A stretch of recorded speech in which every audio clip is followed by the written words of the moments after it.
저는 하나님을 묵상할 때 은혜를 받습니다.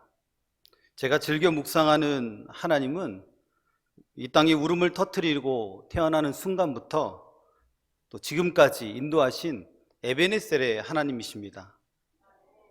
그리고 천국 가는 그날까지 여전히 새로운 길을 예비해 주시는 여호와 일에 준비하시는 하나님이십니다. 그 하나님을 묵상할 때 제 마음이 얼마나 풍요로운지 모릅니다. 제게 준비하신 교회가 언양교회일 줄은 꿈에도. 교회를 딱 2번 보내셨는데 이 모 장로님께서 언양에 불고기 먹으러 딱 2번 같이 간 적이 있는데 그때 빼고는 언양을 가본 적이 없었습니다. 지금 이 순간도, 그렇죠? 과거도 지금 이 순간도 장래도 인도하실 하나님만 생각하면 걱정, 근심이 싹 사라집니다.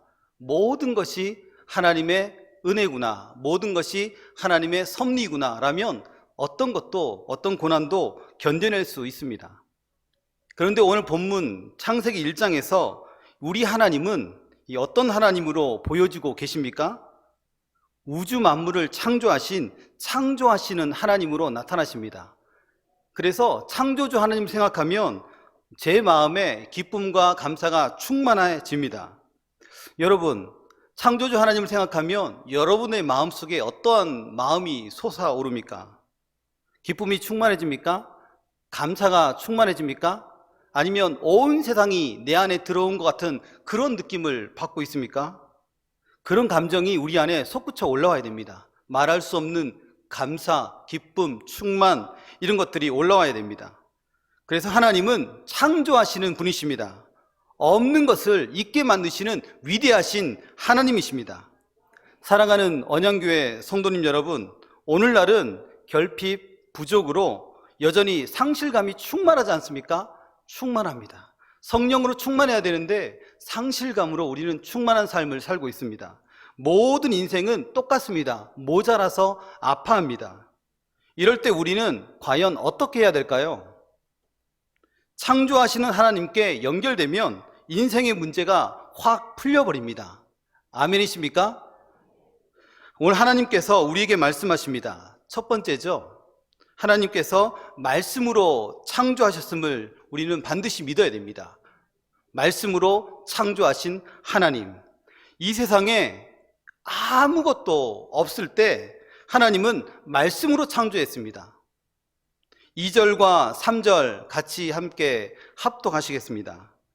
땅이 혼돈하고 공허하며 흑암이 깊음 위에 있고 하나님의 영은 수면 위에 운행하시니라. 하나님이 이르시되 빛이 있으라 하시니 빛이 있었고. 아멘. 1장에 나타나는 반복되는 단어가 있습니다. 하나님이 그대로 되니라. 3절과 5절과 9절에 보면 하나님이, 주어가 하나님입니다. 우리가 주어가 아니더라고요. 누가 하나님이. 그 다음에 그대로 되니라. 7절, 9절, 11절, 15절에 보면 그대로 되니라 말씀하십니다. 그래서 주어가 하나님, 하나님께서 말씀하시면 역사가 일어납니다. 아멘. 말씀이 능력이란 사실입니다. 요한복음 2장에 갈릴리 가나 혼인잔치 이야기가 나옵니다. 너무나 우리가 잘 아는 그런 이야기입니다. 당시 혼인잔치는 일주일간 계속되었습니다. 혼인집에서는 이 온 마을 사람들을 다 초대합니다. 그리고 마을 사람들은 대부분 그 초대에 응해서 그 혼인잔치에 참석했습니다. 또 하객을 위해서 이 혼인집에서는 여러 차례 연회를 준비해서 흥을 북돋았습니다. 그런데 포도주가 떨어져서 그 흥이 사라질 위기에 처한 것입니다. 사람들이 우왕좌왕합니다. 그때 예수님의 어머니 마리아가 하인들에게 말합니다. 이 문제를 예수님께 가지고 가라 말씀하십니다. 예수님은 하인들에게 물로 항아리를 가득 채우라 라고 말씀하십니다. 요한복음 2장 7절 말씀입니다. 함께 읽어보겠습니다. 예수께서 그들에게 이르시되 항아리에 물을 채우라 하신즉 아귀까지 채우니. 아멘. 이후에 어떤 기적이 일어났습니까? 그 물을 사람들이 마시고는 이구동성으로 말합니다. 최상급 포도주로다. 탄성을 지릅니다. 예수께서 말씀하시니 무너졌던 흥이 살아났습니다. 흥이 새로워졌습니다. 우리의 가정에 기쁨이 소멸되었습니까? 사람들은 문제를 분석하기에 바쁩니다. 문제를 분석하기보다 하나님의 사람들, 성도들은 말씀의 자리로 돌아가야 합니다. 우리는 종종 여러 가지 문제 앞에 부딪힙니다. 그때에도 우리는 말씀의 자리로 돌아가야 합니다. 목사님들이 아니면 구역장들이 이 구역원들한테 말씀의 자리로 돌아가십시오라고 외칠 때 그때는 하나님의 음성으로 듣고 하나님께로 돌아가야 됩니다. 우리의 문제가 정말 산더미 같습니다. 그러나 산더미 같든 흙먼지 같은지 간에 하나님 앞에서는 그런 것이 중요하지 않습니다. 우리가 보기에 거대해 보여도 하나님께서 보시기에는 고만고만합니다. 오직 하나님의 말씀만이 우리의 길을 보여주는 것, 그거는 확실합니다. 우리 가운데 우리 모두 다 연약합니다. 부족이 있습니다. 병듦이 있습니다. 약함이 있습니다. 그때 우리의 약함이 하나님의 말씀과 성령을 만날 때 이 폭발력이 일어난다는 사실입니다. 새로운 질서가 생기고요, 무너진 장막이 새롭게 일어나는 역사가 있습니다. 1985년입니다. 어느 날 미국 컬럼비아 대학의 학위 수여식이 있었습니다. 그곳에 눈길을 끈 낯선 동양인이 있었는데요, 그 동양인이 연심 눈물을 흘리며 그 자리에 서 있는 것입니다. 또 특별히 그가 눈길을 끈 것은 그가 시각장애인인 것이 때문이었습니다. 그의 이름이 전재경, 당시 나이 50세였습니다.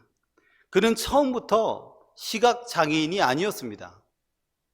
그런데 7살이 되던 해에 그 당시에 유행하던 안지를 앓고 그렇게 시각장애인이 되었습니다.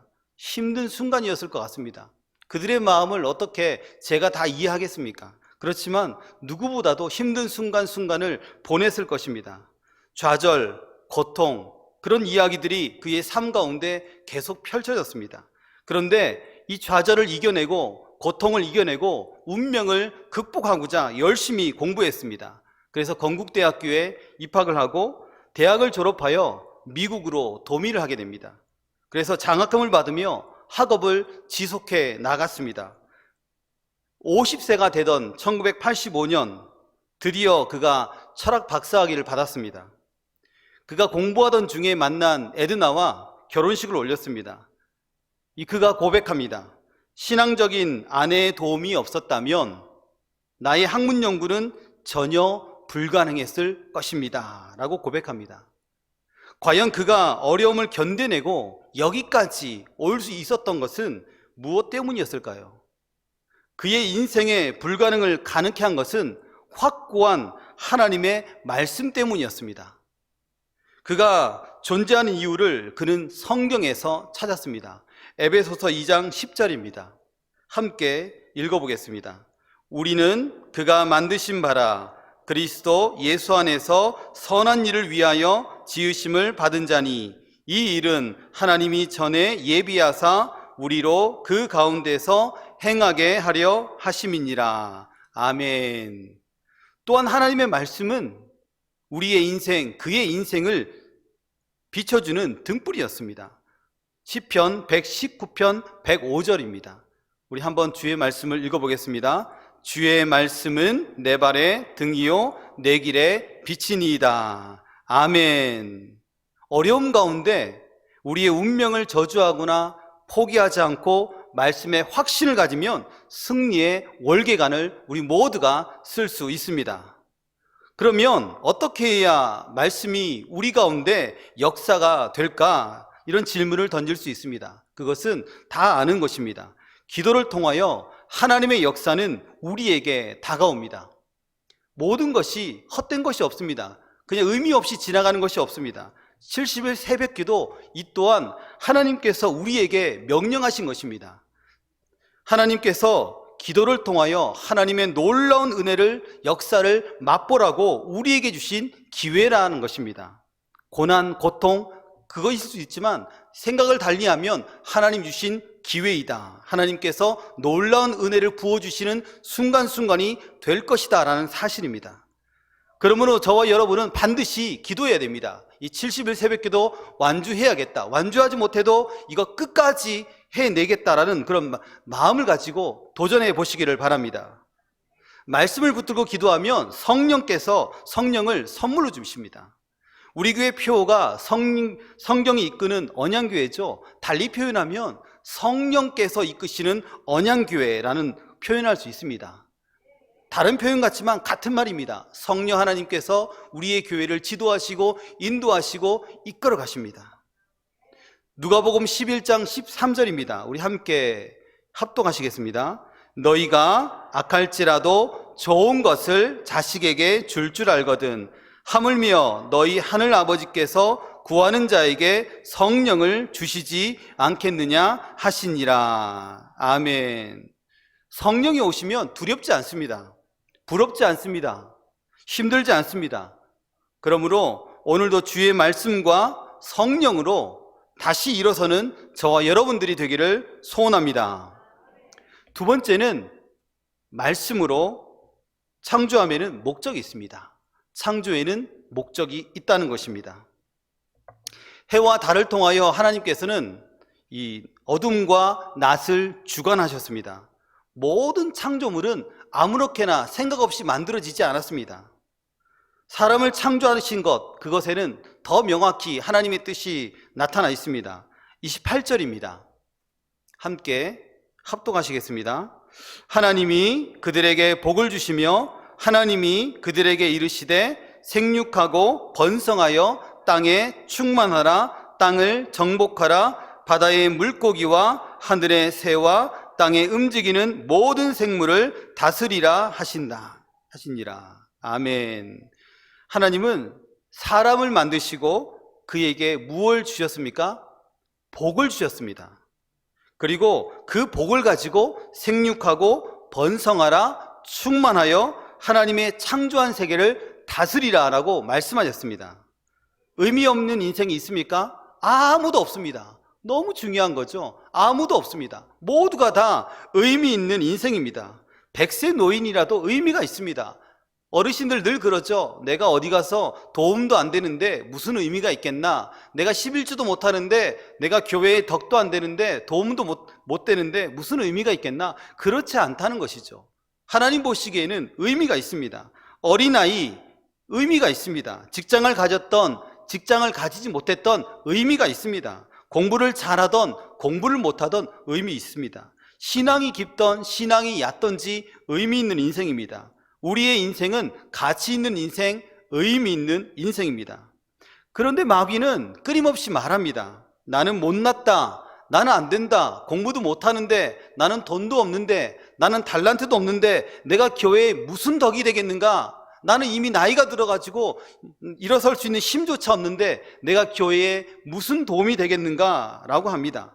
그리고 어떤 사람들은 이것 때문에 안 된다, 저것 때문에 안 된다라고 말합니다.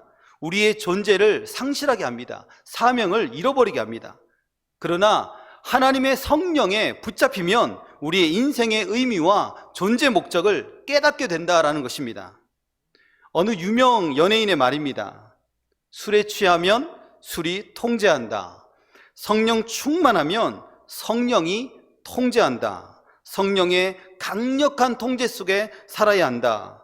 성령 없이 일하면 무슨 일을 해도 부작용이 생긴다. 봉사, 헌신, 사역이 뒤죽박죽이다. 힘없이 일 못한다. 그 힘이 어디서 나오는지 점검해야 한다. 성령 아닌 힘으로 일하면 뒷맛이 쓰다. 교회를 세우지 못한다. 있는 자원도 활용하지 못한다. 시간과 돈을 목적에 맞게 써야 한다. 그 힘이 성령 안에 있다. 힐링 캠프에서 차인표가 한 말입니다. 그는 어린이를 돕는 컴패션 사역에 동참하게 되었습니다. 그가 2006년 처음으로 아프리카를 갔습니다. 가니까 굶주린 아이, 에이즈로 죽어가는 아이, 눈에 붙은 파리를 쫓을 힘도 없는 아이들을 보았습니다. 그러나 이들을 건질 수가 없었습니다. 그 아이들을 건지는 길은 1인당 4만 5천 원이란 이 돈이 있어야 된다는 사실을 알았습니다. 그가 생각합니다. 아니, 이렇게 풍요로운 삶 속에 4만 5천 원이 없어서 죽는다는 것이 말이 되는가? 도저히 이해할 수 없었습니다. 그가 한국에 돌아온 이후에 이제 이 사역에 전념합니다. 더 이상 자신의 유흥을 위해서 돈을 쓸 수 없었습니다. 사명에 사로잡히게 된 것입니다. 방송 이후에 이 컴패션 사역에 사인한 사람이 6,500명이 되었습니다.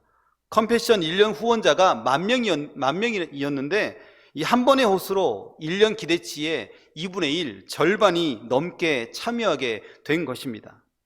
성령에 사로잡히지 않으면 시간과 돈, 은사가 가치 없이 그냥 흘러갑니다. 안개같이 사라지고 쓰레기같이 썩어버립니다. 작년 한 해를 뒤돌아보면 내가 가진 시간이 얼마나 쏜살같이 흘러갔는지 알게 됩니다. 무엇을 했지? 뭘 했는지 누군가가 물어보면 기억이 안 납니다. 도대체 나는 하나님의 교회와 나라를 위해서, 내 구역원들을 위해서 난 무엇을 했는가? 별로 기억이 안 납니다. 그럴 때 정말 마음이 씁쓸합니다. 성령에 사로잡히면 시간, 물질, 이 모든 것을 하나님의 영광을 위해서 사용하게 됩니다. 사용하라고 말하지 않아도 자동적으로 그렇게 사용하게 됩니다. 내가 사랑하는 교육기관의 아이들을 위해, 내가 속한 이 기관의 구역원들 또한 성도들을 위해, 내 주위에 믿지 않는 그런 영혼들을 위해 자동적으로 사용하게 됩니다. 가치 있게 만들고 건져내는 일 누가 할까요? 성령께서 하십니다. 성령은 그 힘든 일을 지금도 하고 계십니다. 주님 오시는 그날까지 하고 계십니다. 길지 않는 인생이더라고요. 영광이 아닌 일에 우리는 시간을 낭비하지 않아야 합니다. 결론을 맺겠습니다. 하나님은 말씀으로 창조하셨습니다. 그러므로 오늘 우리에게 말씀하십니다. 그 말씀 안에 거할 때 우리가 회복될 수 있습니다. 불가능한 일 가운데 있더라도 절대로 우리는 절망하지 말아야 합니다. 누가 일으킵니까? 주가 일으키십니다.